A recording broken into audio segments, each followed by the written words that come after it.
Señor presidente de la Asamblea Legislativa, Ernesto Castro, señores diputados y diputadas, propietarios y suplentes que nos acompañan,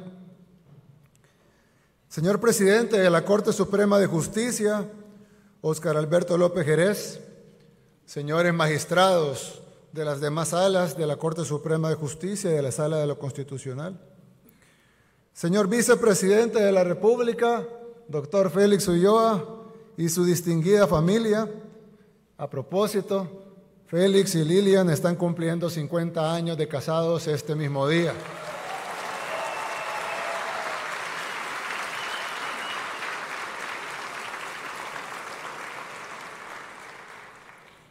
Y decidió invitarla a cenar aquí a la asamblea. Pero Lilian está acostumbrada a eso, ¿verdad, Lilian? Felicidades, que Dios los bendiga su unión y que sean 50 años más.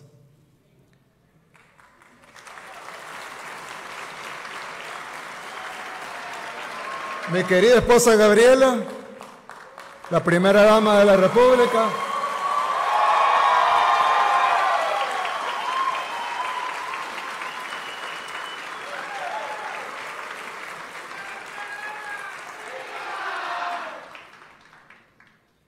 Señores diputados al Parlamento Centroamericano, señor presidente y magistrados de la Corte de Cuentas de la República, señora presidenta del Tribunal Supremo Electoral y magistrados que nos acompañan, señores miembros del Ministerio Público, Procurador General de la República y Procuradora para la Defensa de los Derechos Humanos, excelentísimos señores embajadores y honorables jefes de misiones diplomáticas acreditadas en nuestro país, señor presidente del Consejo Nacional de la Judicatura y concejales presentes, señor alcalde municipal de San Salvador, Mario Durán, señores miembros del Gabinete de Gobierno, honorables representantes de organismos internacionales y agencias de cooperación, invitados especiales, mi querida familia que me acompaña aquí y, sobre todo, querido pueblo salvadoreño.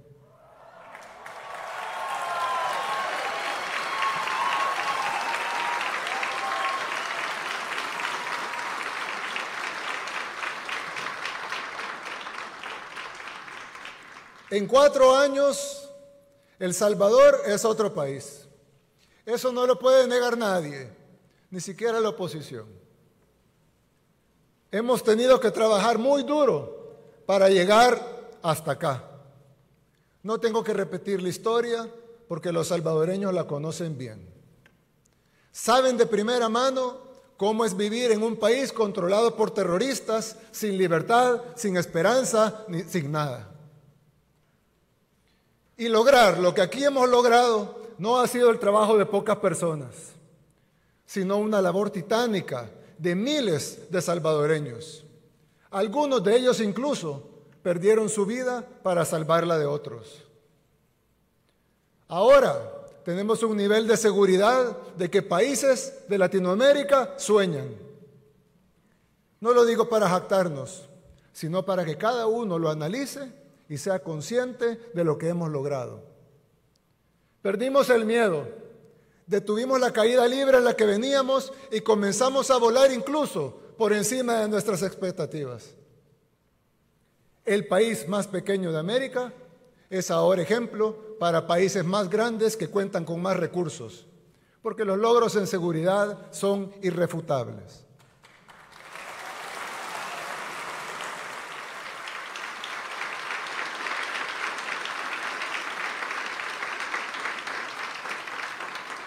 Hoy, la normalidad de los salvadoreños es caminar a las 9 de la noche en su comunidad, o cruzar una calle antes prohibida, o jugar en el parque con amigos de otra colonia. Hasta hace poco tiempo, esas cosas sencillas en otros países eran impensables en El Salvador. Los salvadoreños vivían en zozobra por una estructura terrorista, eficientemente organizada, con tentáculos en todo el estado y con un control casi absoluto del territorio, a excepción de pequeñas burbujas donde vivíamos unos pocos. Las pandillas salvadoreñas eran las más grandes, estructuradas y sanguinarias del mundo. Llegaron a ser tan poderosas que incluso conocedores y especialistas de renombre que vinieron aquí a estudiar el fenómeno aseguraban que era imposible vencerlas. Los pandilleros controlaban quienes llegaban a visitar a la gente en sus casas. También controlaban qué organizaciones podían llegar a hacer trabajo comunitario. Controlaban las rutas de buses, de taxis, si podían entrar los Ubers o no. También controlaban qué productos iban a ser permitidos. Controlaban la venta de drogas, pero también de frutas, de carnes, de vegetales en los mercados. Las pandillas tenían colaboradores para prestar dinero a los comerciantes que luego extorsionaban. Y tenían también niños con los que mandaban a cobrar la extorsión. Los cabecillas tenían moteles y bares, pero también panaderías, talleres de carros y hasta sus propias funerarias para hacer el negocio redondo de la muerte. Y aunque la gente buena en las comunidades no fuera parte, la actividad de las pandillas se los afectaba en todos los aspectos de su vida, quisieran o no. Los pandilleros aprendieron a sacarle rédito a la política corrupta. Recibían dinero por votos, por movilizar gente. Aquí hay algunos casos, incluso documentados en video. Negociaron que las cárceles fueran prostíbulos, también está en video. Y ordenaban muertes desde esos lugares donde se suponía que las fuerzas de seguridad tenían el control, al menos en las cárceles, pero ni siquiera eso. Desde ahí ordenaban las muertes y eso también está documentado. ¿Cuántos niños salvadoreños nacieron, crecieron y murieron sin ni siquiera poder ir a jugar una tan sola vez al parque? Porque había una frontera imaginaria en su colonia que se los impedía. ¿Cuánto dinero se invirtió en nuestro país por tantos años para hacer diagnósticos y planes de seguridad que nunca funcionaron? ¿O funcionaron? ¿Cuánto ganaron los medios de comunicación con vender historias de asesinatos y muertes? Y todo esto solo fue posible por un sistema que se autoprotegía. La muerte hizo a algunos muy ricos, mientras la mayoría de familias vivían encerradas con miedo en comunidades donde todos los días estaba de luto. Esos traumas que nos dejaron tantas décadas de violencia nos llevará muchos años sanar. Si no, lean la encuesta de salud mental, la primera que se hace en el país, que hizo el Instituto Nacional de Salud. Ahí podrán confirmarlo. Yo lo he dicho varias veces, cambiar un país toma tiempo. En especial un país con tantas urgencias de todo tipo. Por eso tuvimos que crear nuestro propio método, sin permitir que nadie, nacional o extranjero, nos ordenara qué hacer. Sin tener que cumplir compromisos bajo la mesa, porque los únicos poderes detrás de este gobierno han sido siempre Dios y el pueblo.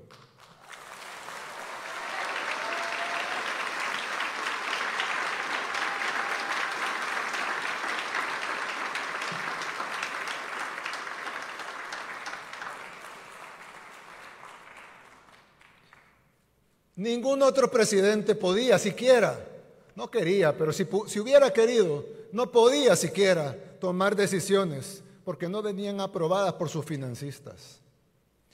Mientras que nosotros solo le rendimos cuentas a los salvadoreños. Por eso hemos podido tomar las decisiones que había que tomar. No rendimos cuentas a la comunidad internacional. No nos doblegamos ni ante los países que nos quieren decir cómo debemos resolver nuestros problemas, cuando ellos ni siquiera pueden resolver los de ellos. En El Salvador hicimos lo que ningún país de Latinoamérica pudo hacer, ni siquiera algunas potencias del continente. Cambiamos el viejo sistema político y le arrebatamos a los delincuentes el control del Estado. Pero quizá a 4 años de gobierno, nuestro principal logro no sea la seguridad, sino haber alcanzado realmente la capacidad de reinventarnos. Desde el principio tuvimos el liderazgo, la visión, la valentía, la determinación, pero nos hacían falta las condiciones. la fuimos consiguiendo poco a poco.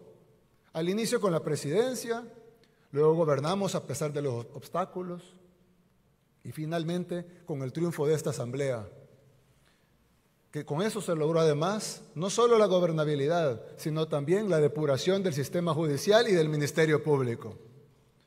Sin esas cosas hubiera sido imposible luchar la guerra contra las pandillas. Ahora, el régimen de excepción, también aprobado por esta asamblea, nos ha permitido saborear al fin la paz, por primera vez desde que tenemos memoria.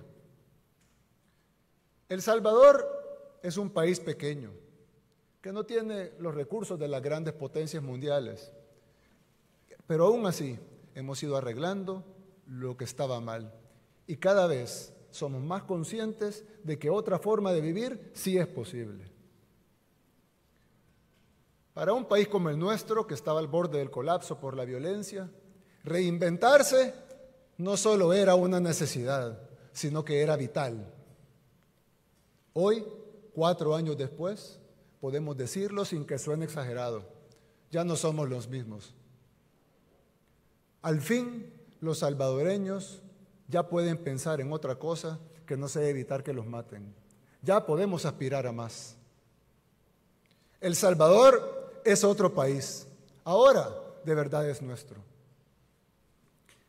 Ahora los comerciantes pueden pensar en cómo vender más, cómo mejorar sus servicios, cómo abrir nuevas sucursales. Ya no están pensando en cómo pagar la extorsión a fin de mes o que los maten por no pagarla. Los jóvenes pueden pensar en un futuro diferente, en lugar de ser únicamente reclutados o asesinados por las pandillas. La gente está pensando a dónde ir o qué más hacer el fin de semana. Ya no tienen miedo de estar afuera todo el día o regresar tarde a su casa. Lo que antes era privilegio de unos pocos, ahora es lo cotidiano para todos. Ahora lo cotidiano empieza a hacer que los niños jueguen en cualquier parte, que los vecinos se crucen en cualquier calle, sin importar la hora, que en las colonias los desconocidos dejen de ser una amenaza, que las familias ya no estén separadas por fronteras imaginarias, que los espacios públicos sean de verdad públicos. Gracias a mi esposa Gabriela, que las madres embarazadas vayan a sesiones de educación prenatal, cerca de su comunidad, que los niños vengan al mundo con amor y que los padres puedan también vivir ese momento. Ahora, lo cotidiano empieza a hacer que la gente vaya al centro histórico en la noche, conciertos todas las semanas, que los hoteles y los hostales estén llenos, que las familias salgan y regresen a sus casas a la hora que quieran, que los padres lleven a los hijos a sus cubos y a las bebetecas, que seamos anfitriones de mundiales de surf, que seamos sede de los Juegos Centroamericanos y del Caribe y de Miss Universo. El Salvador es otro país. Ya no somos los mismos. Pero la necesidad de reinventarnos siempre la tuvimos. Esa necesidad siempre estuvo. La diferencia es que ahora tenemos la capacidad y la voluntad para hacerlo. Y lo demostramos con la guerra contra las pandillas. Todavía no estamos donde queremos en muchas áreas que también son importantes. Sin embargo, hay unas decisiones que no podemos seguir aplazando, porque debemos garantizar una mejor gestión pública y tener los recursos necesarios para satisfacer todas las necesidades que nos faltan. Por eso hoy quise hacer 3 anuncios.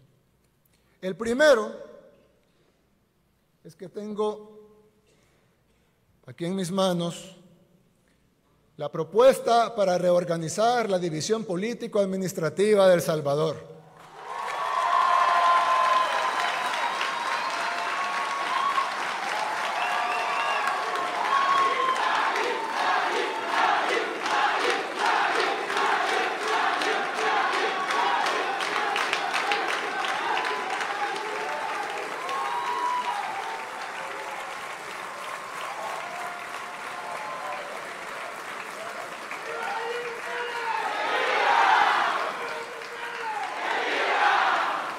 Vamos a reducir el número de alcaldías del país de 262 a 44.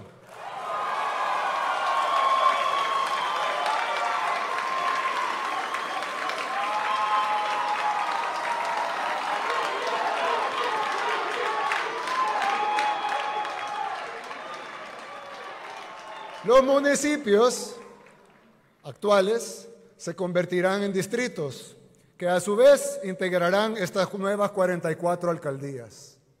Es decir, ya no tendremos 262 alcaldes, ni 262 consejos municipales, ni todos los demás colaboradores de confianza que tienen, ni síndicos, suplentes, tesoreros, gerentes, asistentes, asistente del asistente, etcétera, etcétera, etcétera.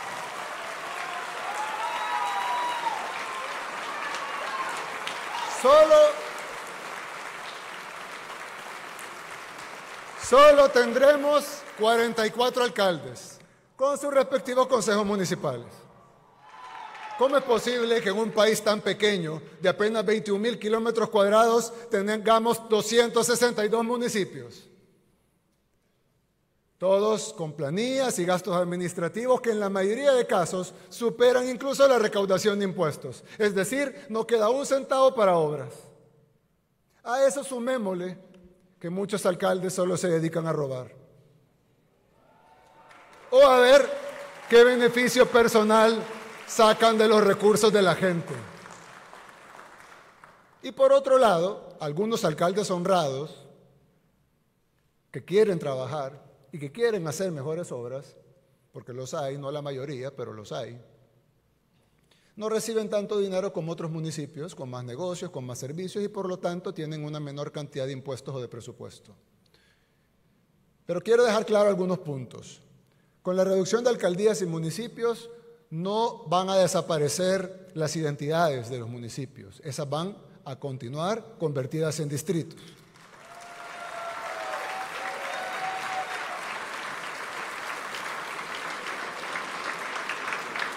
Tampoco desaparecerán las oficinas que todo el mundo conoce, que actualmente hay en cada municipio. Seguirán ahí, no tendrán que ir más lejos a hacer un trámite. Lo harán en el mismo lugar donde siempre lo han hecho.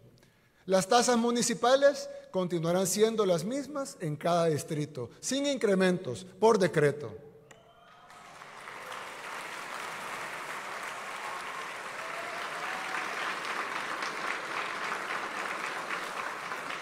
Tampoco este decreto legislativo que estamos proponiendo tampoco despide a los empleados municipales. Los que se van son los puestos de confianza. El nombre de los municipios no cambiará, ya que continuarán siendo distritos y podrán seguir celebrando sus mismas fiestas y tradiciones de siempre. Ahora bien, esta decisión sí nos va a permitir varias cosas.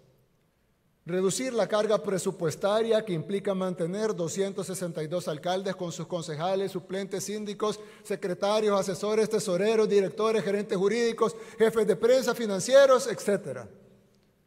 Hacer una distribución más equitativa de los impuestos y que los municipios pobres puedan recibir más y al pasar a formar parte de otro conglomerado de municipios con mejores ingresos. Realizar grandes obras que puedan beneficiar a varios municipios desde las alcaldías, que ahora no pueden hacerse por burocracia o por leguleyadas. Mayor uso de los fondos públicos en obras y no en planillas. Todos saben que El Salvador es un país pequeño y que la forma actual es inviable. La forma que ha sido administrado localmente es totalmente inviable. Es algo que debió haberse cambiado hace mucho tiempo y no se hizo. ¿Por qué? Porque no harían nada jamás que golpeara a sus financistas o para el reparto de plazas. Pero ahora sí, ahora se hacen las cosas con valentía y con liderazgo.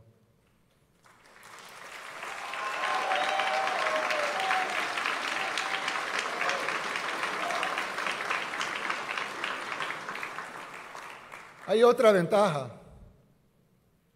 Y es que ahora van a poder elegir mejores alcaldes y también fiscalizarlos. Más fácil elegir 44 que 262. Es más fácil fiscalizar 44 que 262.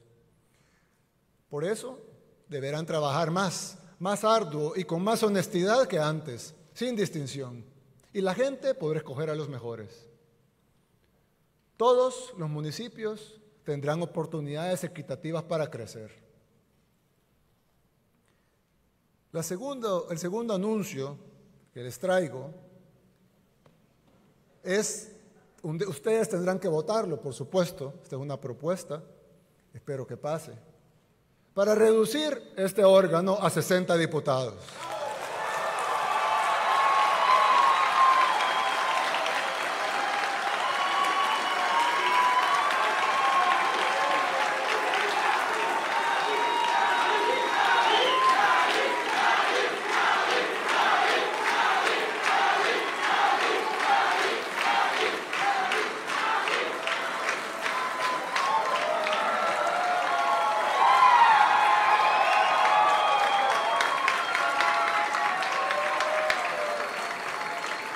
Vamos a reducir esta asamblea a 60 diputados como era antes de que se firmaran los falsos acuerdos de paz.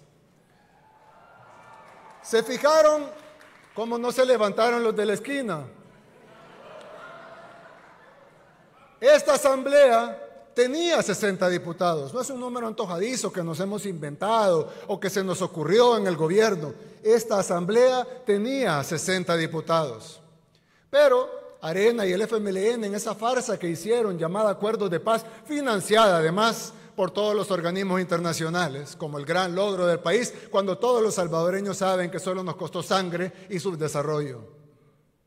Pero Arena y el FMLN, en esa farsa que firmaron, en su momento añadieron 24 diputados más a la Asamblea Legislativa para asegurar los curules de sus amigos sin perder los otros curules. Mantener todos los salarios y sus privilegios y dejando entrar a la mesa al FMLN, que fue lo único que se cumplió de los acuerdos de paz, darles a ellos su tajada del pastel. Ese incremento de los diputados incluso fue declarado inconstitucional por una pasada sala de lo constitucional. ¿Y qué hicieron los diputados? No les importó. Cambiaron la ley y quitaron la plancha nacional y lo que hicieron fue incrementar los diputados por departamento para mantener siempre los 84 diputados que se habían repartido. Ahora venimos a corregir esta plana. Ambas propuestas, y espero que así sea, deberían estar aprobadas y en marcha antes de las elecciones generales del 2024.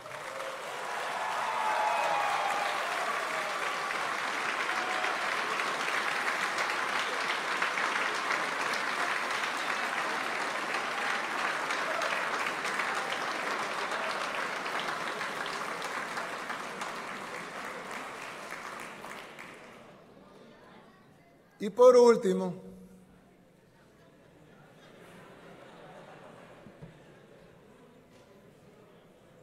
por último, quiero anunciar algo que es aún más importante que las dos cosas que dije anteriormente.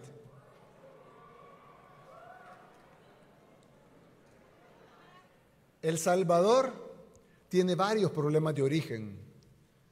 ¿A qué le llamamos problemas de origen? Son esos problemas que no solo son estructurales, sino que también son transversales. Y además, no solo afectan un ámbito de la vida, sino que afectan todos los ámbitos de la vida de los ciudadanos. Tienen consecuencias directas e indirectas de diferentes tipos, como muchos problemas importantes. Pero además tienen una condición sine qua non. Son indispensables para que todo lo demás pueda suceder, para que todo lo demás se pueda hacer y podamos garantizar el bienestar de la población. Uno de esos problemas, ya lo hablamos hace un rato, era la inseguridad. Podemos tener hospitales, escuelas, o mejores hoteles, eventos de surf y lo que sea, pero ¿de qué sirve si en cualquier parte nos pueden matar? No sirve de nada. Resolver el problema de la seguridad es resolver un problema de origen.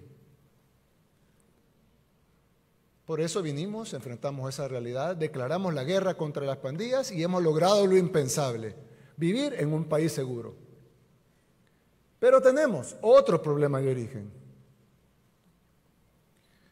endémico, que siempre ha existido y que al igual que las pandillas también tiene tentáculos en todos los niveles del Estado. La corrupción.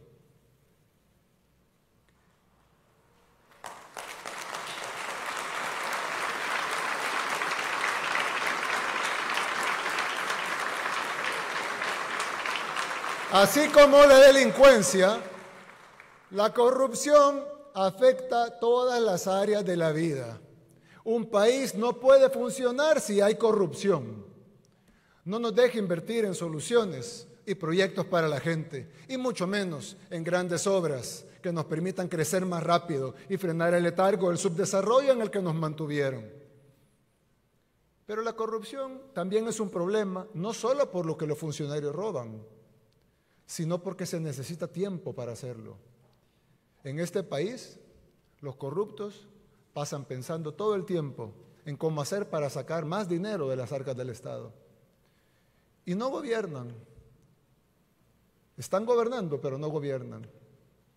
Y si no, regresen al pasado y vean lo que se hizo en los últimos 5, 10, 15, 20, 30, 40 años. Y ojo, para que exista el funcionario corrupto, generalmente también hay un empresario corruptor. En la mayoría de los casos, tiene una tajada más grande incluso que el funcionario. Paga 1 millón para robar 10 millones. Así que mi tercer y último anuncio, el más importante de los 3 que daré esta noche, es que hoy declaramos la guerra contra la corrupción.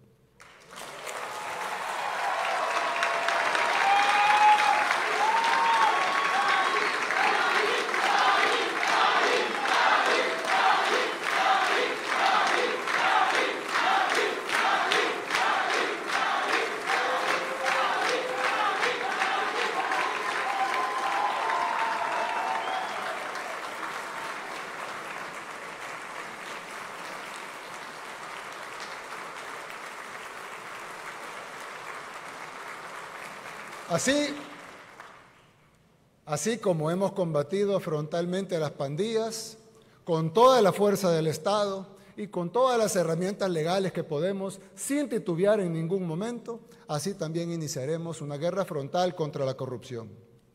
Así como desplegamos fuerzas de seguridad del Estado y acorralamos a los pandilleros hasta llevarlos a la cárcel, así también actuaremos con los delincuentes de cuello blanco, vengan de donde vengan.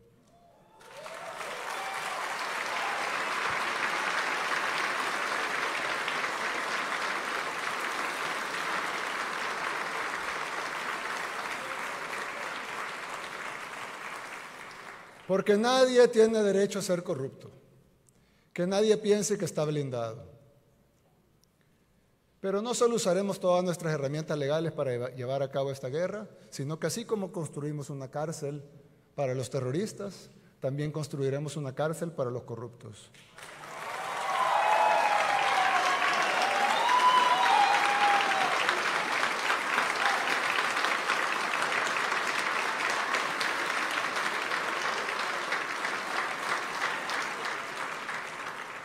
Incautaremos todo lo que tengan y haremos que devuelvan lo robado.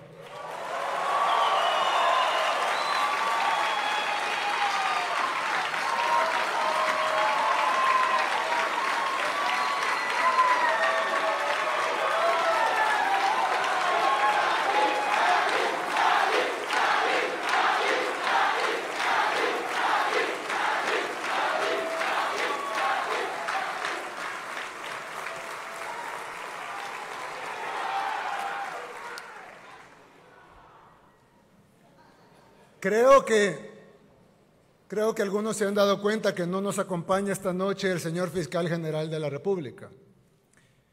Es porque en este momento el Fiscal General se encuentra allanando y extinguiendo el dominio de todas las propiedades de Alfredo Cristiani.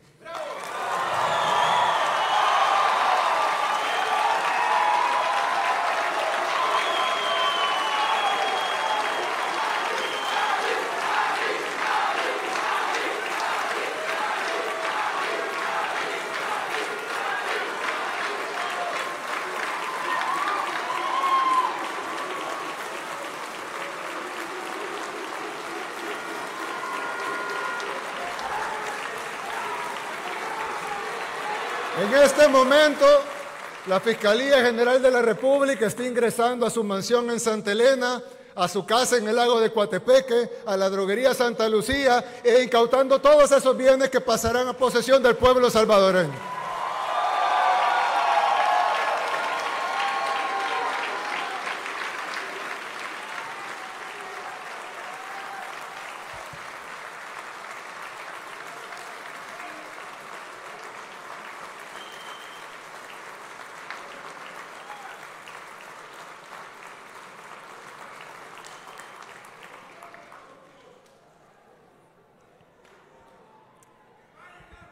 Pero este no será el único, por supuesto.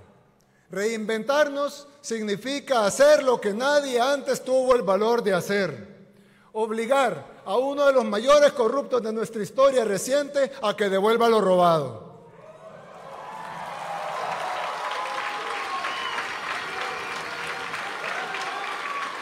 Vamos a perseguir la corrupción en todos los niveles, empezando por uno de los políticos que más daño le hizo a nuestro país, que se creía uno de los dueños de la finca y que por eso despreciaba al pueblo salvadoreño.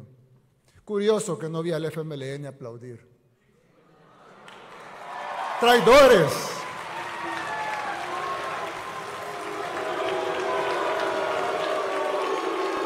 ¡Traidores!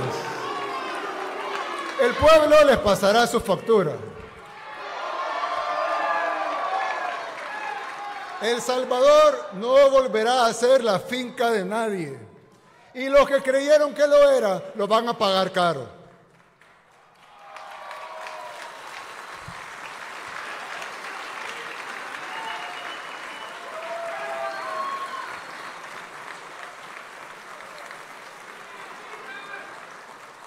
No importa si robó hace 1, 5, 10, 30 años.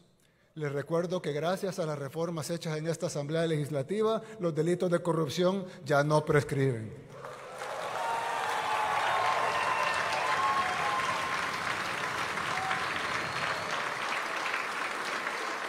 Así que vamos a ir tras cada corrupto en este país. Los vamos a obligar a pagar el daño que le han causado al pueblo salvadoreño, de la misma manera que estamos erradicando a las pandillas. De esa misma manera, no vamos a titubear para erradicar la corrupción. Con Dios y el pueblo de nuestro lado, vamos a lograrlo. El Salvador ya es otro país. Este es solo el inicio. Ya no somos los mismos. Que Dios los bendiga a todos. Muchas gracias.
Cedo la palabra al maestro de ceremonia. Invitamos a todos los presentes a ponerse en pie para presenciar el retiro del pabellón nacional. Unidades, atención, ¡fir! Al hombro, ¡fir! Vista a la derecha, atención, presenten, ¡fir!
Unidades al hombro.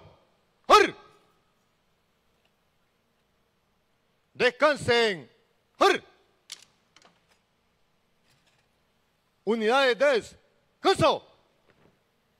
En este momento, con los honores correspondientes, presenciaremos el retiro del señor presidente constitucional de la República de El Salvador, Nayib Armando Bukele Ortiz, y la señora primera dama de la República, Gabriela de Bukele. Unidades, atención. ¡Fir!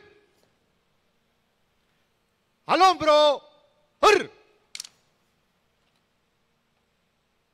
Vista a la izquierda. Atención, presenten. ¡Ar!